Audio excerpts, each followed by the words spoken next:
I read the Weir first, and I had seen the play before and all the rest of it, but whatever it was in the zeitgeist or my age or whatever it was, it absolutely, I just was so thrilled by it, you know. And sometimes you can read something and you're not quite open to it in the way that you are at a different time. So I just think it's particularly this time when everybody is so obsessed with mindfulness and trying anxiety issues and being alienated and people, all this kind of stuff, that it's such a wonderfully enriching kind of experience, you know. So when I read it, I felt completely uplifted by it, that people were, you know, choosing the better part of themselves. And I just think it's a really important kind of a play, very profound, at a level where it's really talking about communication. And people talking to each other as against at each other, and finding themselves isolated from company. So all those things about the intermeshing of, you know, the human beings in real society, not on phones, that actually talking to and entertaining each other and finding ways of supporting each other and finding ways of clarifying different truths. It's a wonderful play, just is. So I really wanted to do it. West End was going to be exciting, but then we said, I wonder if we can have a go here. And Anne Clark is kind of a miraculous producer here with Landmark.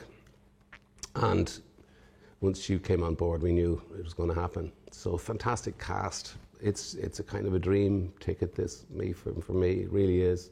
Be back here, particularly with this particular play at this time, with these actors. I mean, it's just thrilling.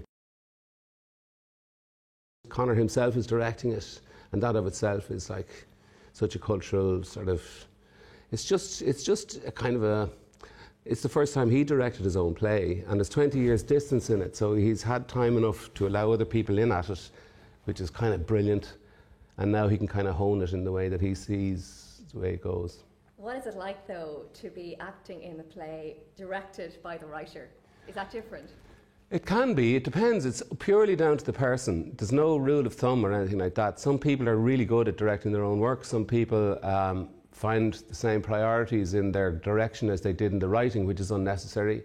But Conor has a real, his philosophy is to open it out to the actors first and see what they bring. And then as it gets closer to, you know, preview time and this time, start, you know, bringing in little areas that he feels maybe would be improved in such and such a way. But he's very, very non-precious about it.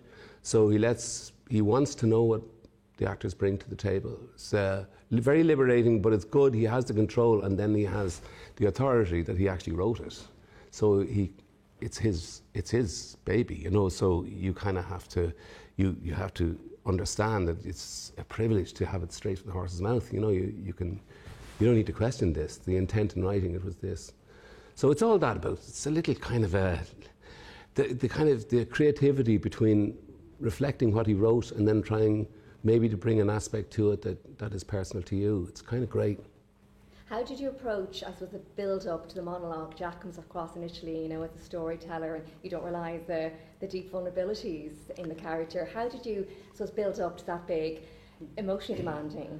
You just go into the truth of the story. The story is everything, and it's something I found it difficult to understand when older actors would talk about telling the story. If you tell a story and you live in it, then the story is better told. That's when it's really entertaining.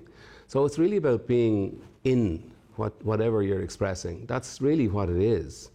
It's like, and when the writing is so beautiful, I mean, it really is beautiful, and it's pretty much a perfect play.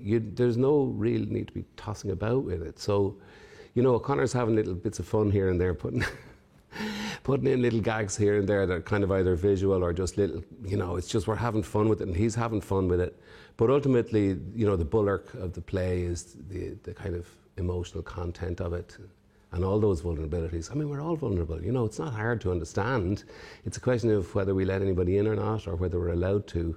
And I think, again, that's really important for now, because people are so kind of showing their best self on, you know, visually on Instagram or whatever, whereas actually it's in there that that's where you need to be making the connections.